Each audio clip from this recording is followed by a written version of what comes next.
UFC 241 is in the books, and man, you gotta love it. I mean, you just gotta love it when there's an event on the line, and the expectation is that it's going to be one of the events of the year, and then it actually lives up to those expectations.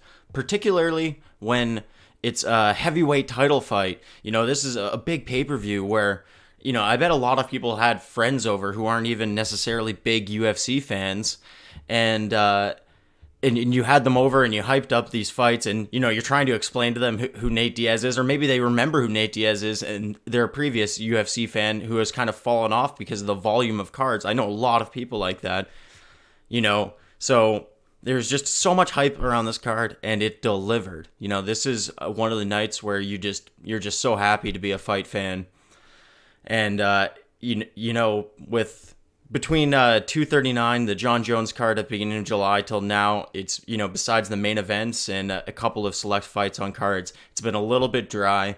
But right now, it just feels like in the future, all we have to look forward to are just bangers of main events and cards, like, for the foreseeable future. So it's looking better than ever to be a UFC fan. I thought, I'll note before I get into the breakdown of the post show from the event, basically, I really like what ESPN, the little touches that they're adding to the broadcast. I don't know if anybody noticed, there is a little graphic, like, video segment that you would see typically on, like, a Sunday Night Football or a Thursday Night Football, any primetime big NFL game. You'll always see these cool little, like, video graphics packages that are just, kind of corny, but, like, good production value. And they had one with where they were talking about different athletes who are champions over 40 and comparing them to DC, and those types of things. And the Megan O'Leary, when she's doing her interviews as people are walking to the octagon, that's cool. The interview that she did with the coach Elliot Marshall during Corey Sandhagen's fight, that was the worst thing. That was a miss, but I think that was pretty obviously a miss. Like, immediately, I don't know how anybody thought that was a good idea to begin with, but I think immediately after, it's pretty obvious that was a miss. So, you just abandon that idea. I'm not mad at them for taking a shot. If they continue to do that, I will be a little bit upset about that. That was just such a bad idea, talking to a coach while he's actively in the corner. If you guys didn't see it, she's trying to ask him questions while he's literally trying to answer the questions, but he can't really pay attention to her because he's, like, watching his fighter fight in the most important fight of his life against Rafael Assunção, the number 3 guy in the world. And he's trying to instruct him while also trying to answer an interview question. It was terrible. I digress. No, let's not talk about the broadcast anymore. Let's talk about the actual action. And for my pre-show, I did the top 3 fights. And so I'm going to stay true to that and really focus on the top 3 fights for the post show, because these are the 3 I gave my takes on. So I can give you sort of what my expectation was compared to the reality a little bit here. And let's just start with the main event off the top. I thought Cormier was going to be able to assert his will over time the same way that he always does, and it looked like he was doing that early. Cormier, not to harp too much on him because he wasn't the winner tonight, but one thing he just does so well is the covering of the mouth, putting his hand over your mouth to make you more uncomfortable in wrestling situations, and you have to pull the hand off, or just grinding his forehead into the bottom part of the jaw. Like, he's just so good at those gritty little things. And, in the first round, the way that the fight was going, and then at the start of the second round, it looked like I felt like my expectations were becoming reality. And then towards the end of the second round, it seemed like Stipe was catching a second wind. And then, towards then at the start of the third round, Stipe was continuing that second wind, and then it looked like Cormier had a second wind towards the end of the third round. And then Stipe in that fourth round was just over and over. As soon as he dug the one left hand to the body, Cormier clearly, it was a hard shot, and it landed really good. And Cormier just had literally no answer for it. He literally had no answer for it because Stipe was just telegraphing it and just ripping it over and over and over and over. Like, he would maybe mix it up to the head one time out of 5 times, just to, like, if DC was over committing to blocking the body. But if DC didn't, like, as soon as he did that, he would just, fake one to the head, and then DC would have to respect that, go back up top for his defense, and he could just dig the body. And man, congrats to Stipe. I think that. So when I made my prediction, I didn't see that Stipe came in at 230 pounds for this fight, which, if you didn't know, he came in at 230 pounds, which is the lightest he's ever been for a fight, like more than 10 pounds, I believe 12 pounds lighter than their last fight, which was a year ago.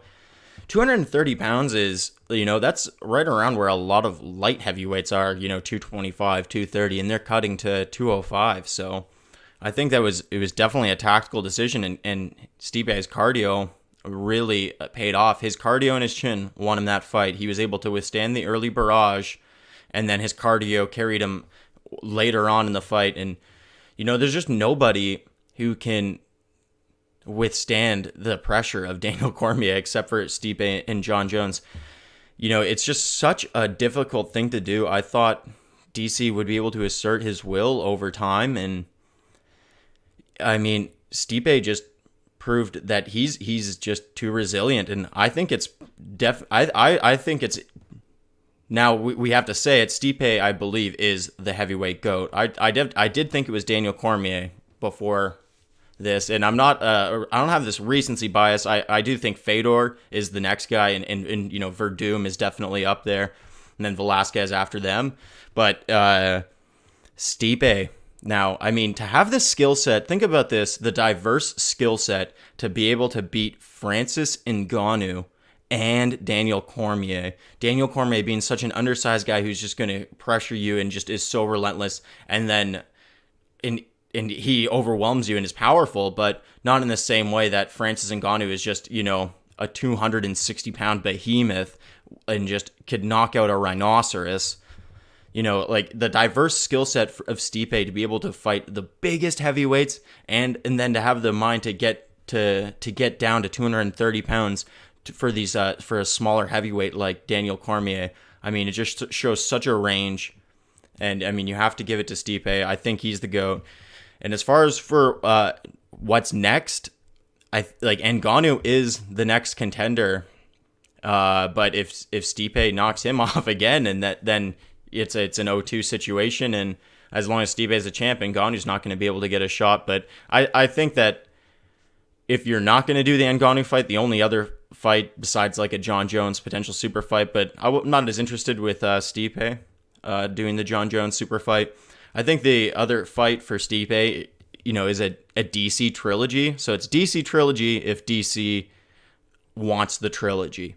I think the series is 1-1. If DC wants another crack at it, he could try to, make that his retirement fight. You get another big payday against a guy that you're familiar with, and maybe really DC was winning that fight. He had no answer, zero answer, and DC's only been fighting pro for 10 years. This is a second career for him. He only started fighting pro when he was 30 years old. I wonder if he just doesn't have like the fullest range of skills. The skills that he has, he just applies them with such vigor that he is successful, but I don't know that he has all of the tools. So when he can just be confronted with something, and he's 10 years experience, and the majority of that experience is at an extremely high MMA level, and he has been training at an extremely high level. But I think he's a guy who just implements his game and is not so worried about your game, if that makes sense.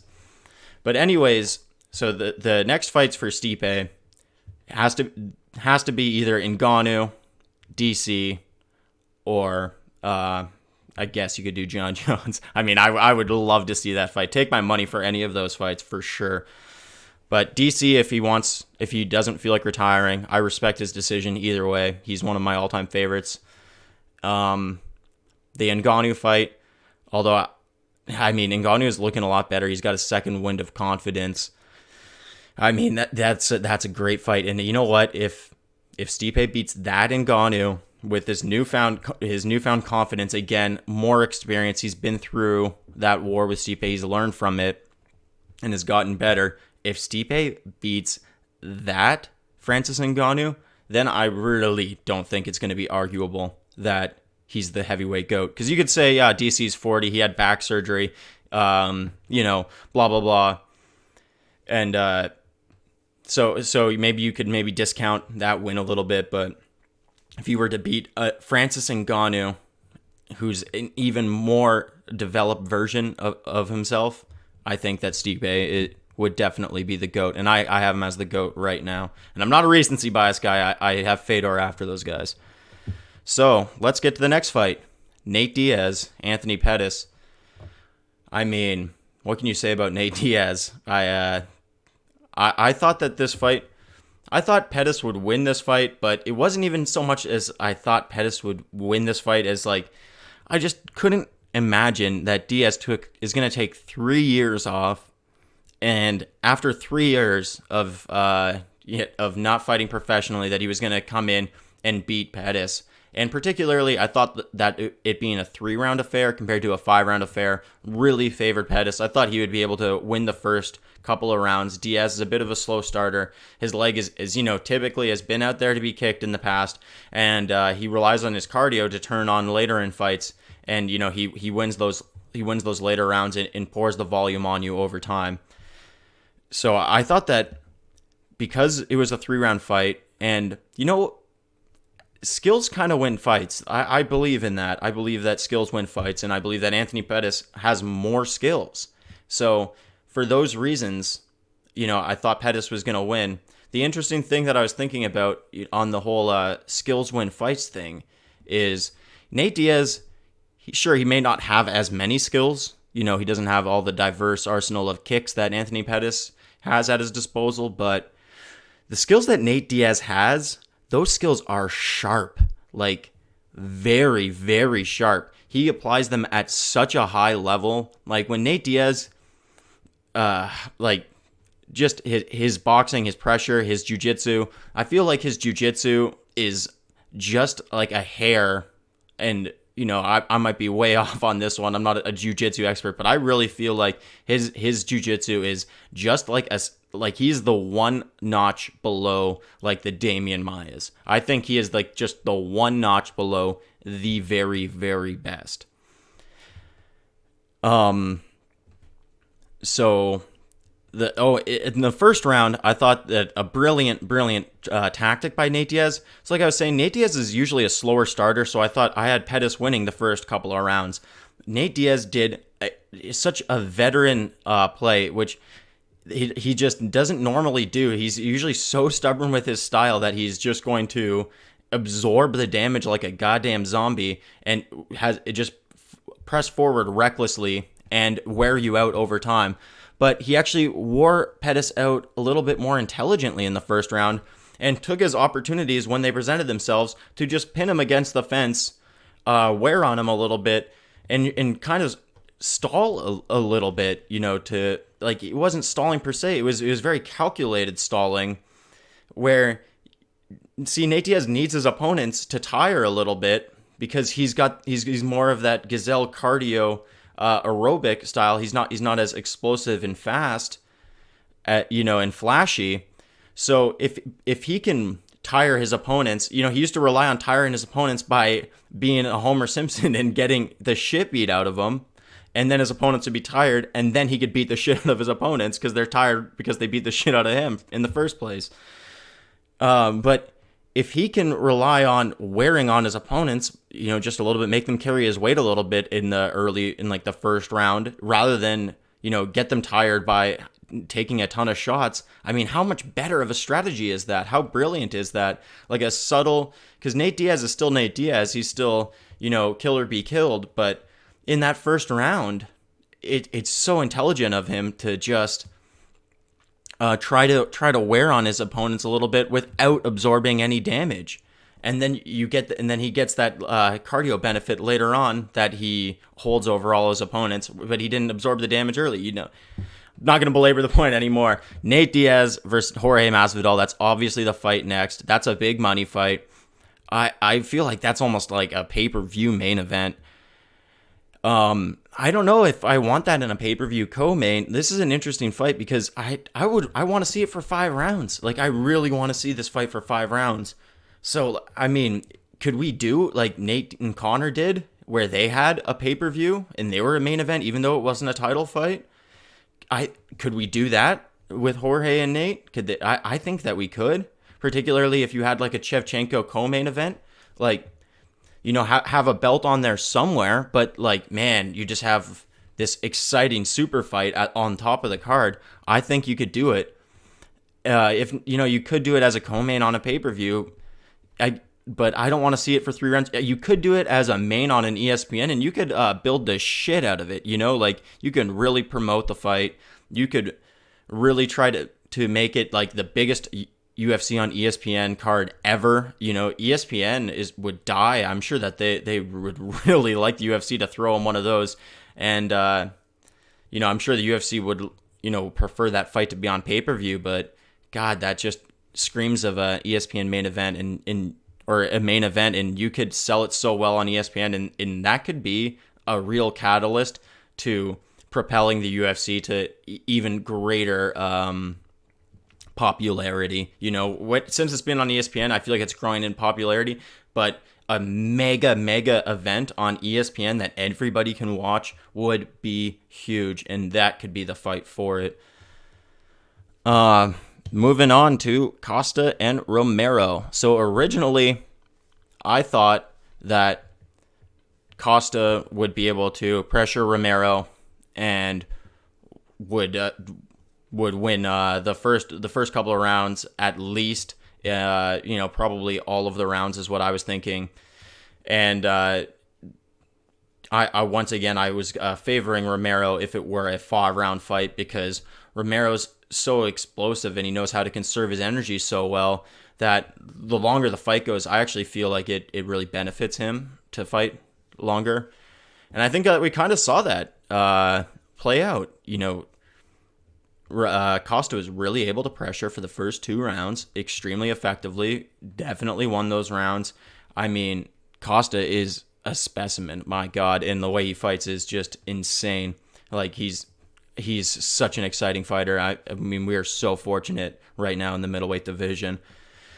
And that 3rd round, Romero definitely won it. And so I had said originally, if it was 5 rounds, I was going to pick Diaz and I was going to pick Romero. But in 3 rounds, I liked Pettis, which I was obviously wrong about, and I liked Costa. And I think that kind of held up. I think if that was a 5-round fight, and I hate doing this because they wouldn't have used their gas tanks the same way, that, you know, maybe reserved some and stuff. But anyways, if it were a 5-round fight, you know, I think Romero probably would have been able to win it. But man, Paulo Costa. This is a bit of a weird comparison because it's not exact, but Paulo Costa kind of reminds me of Conor McGregor when he was making his run through the featherweight division, like from the Brandao fight and the Seaver fight and Poirier, Mendez. The way that he went through those guys really kind of reminds me. Costa reminds me, the way that Costa approaches fights and his demeanor and the way that he pressures reminds me of Conor. Like, the strikes that he throws and stuff are quite different, although he likes throwing the front teep kick to like the midsection that Conor loves and used very famously on Chad Mendez. But just the way that he presses forward like a Terminator. Like, Terminator was always the word that I used for those like performances of Conor McGregor's. The way that he walks forward, and you could just hit him with stuff and it does absolutely no damage, no perceivable damage, and he just melts you, with his pressure and power. And yeah, just sheer power, And Costa looks like that. And that and also where the comparison is that style is phenomenal for 8 minutes. Like for 8 minutes for McGregor, he is a goddamn nightmare to face. Unless you're Khabib and you can wrestle him, and nobody else has really been able to do that. Or you're Diaz and you can survive the onslaught. Although in the second fight, then Conor had the he had the game plan and fight IQ to, fight a little bit more conservatively. But I digress. Like, 8 minutes of just hell. But if you can survive those 8 minutes, they're going to be a very diminished version of themselves. So, I mean, looking at the future for Costa, it's got to be the winner of Adesanya Whitaker, which, like, man, Adesanya Whitaker, that's what I mean about, like, it's just so great to be a UFC fan right now. Like, all the fights coming up, like Adesanya Whitaker, Khabib and Poirier, Gaethje and freaking Cowboy at like an ESPN main event, Usman and Covington coming down the line. Yeah, like, it just goes on and on. The fights are phenomenal coming up. And just think about it, like, Costa, after that performance tonight, like, God, dude, that was maybe fight of the year. That was an insane fight. I don't know if I've expressed that enough in this video yet. Like, that was such a great action fight that delivered more than even the next two fights, which also delivered. Like, this entire card just delivered, But think about Costa taking on the winner of Whitaker and Adesanya. So, like, you have to think of, like, how sick Adesanya is and how hot of a prospect he is right now. And if he goes in there and beats Whitaker, like, so when you get to a place like Adesanya is, where you're just, you have this magnetism and this superstardom, every single fight that you win, your popularity and, like, the mystique and everything about it doubles. Like, this was the trajectory that McGregor was on, and this is why it was so fascinating, because, like, all the shit that he talked and like all the pressure that he put on himself and all like the pageantry and everything, it just makes it so every single fight, if you win, you double up. You double up. So you have to think, Adesanya right now, he is such, like, I mean, he's the hottest thing in MMA. He's so hot right now, and if he beats Whitaker, like, that's pretty much guaranteed, like, going to be a sick fight. And if he beats him, that's a double up. So he's already, like, the hottest thing right now in MMA, and he could just double up. So imagine Costa versus that guy. But then also imagine if Whitaker wins, it would be in a world where Whitaker defeated Adesanya, so he would have that huge momentum behind him from that monument, from, like, a giant win over the hottest guy in the sport right now. And then you have him versus Costa. Like, Whitaker and Adesanya are both action fighters. Man, the way that Costa presses forward and just the shots that Gastelum was able to hit Adesanya with, and the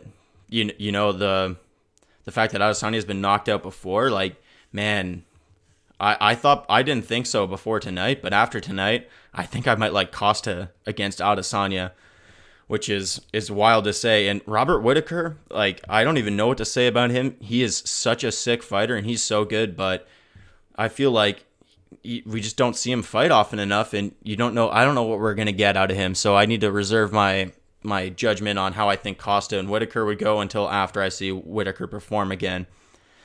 But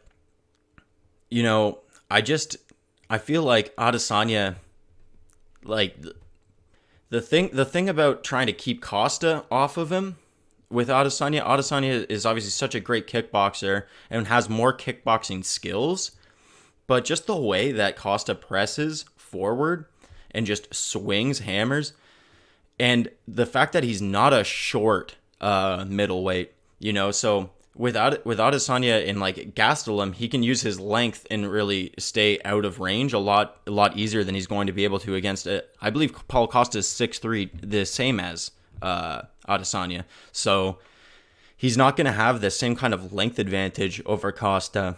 And I think Costa is going to be able to land those bombs on him early and put him out. Having said that, Costa, like I said, is hell for 8 minutes.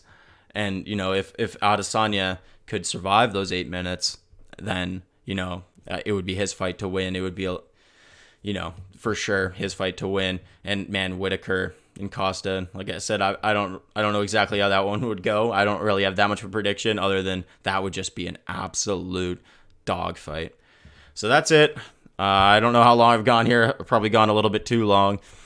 I'm going to have a new video coming out midweek. I'm not going to be able to respond to any comments on these videos because I'm going out of town for the week, so I've pre-recorded a video for midweek. It's a comprehensive look at what the 165-pound division would look like in the UFC, complete with some exciting math to back it up and full-on rankings and stuff like that. So comment below what you thought of the event tonight and what you think about my ideas of the permutations and who you would like to see these guys all fight next. Please subscribe to the channel if you haven't already. I really would appreciate it. Please like the video. And until next time, cheers, friends.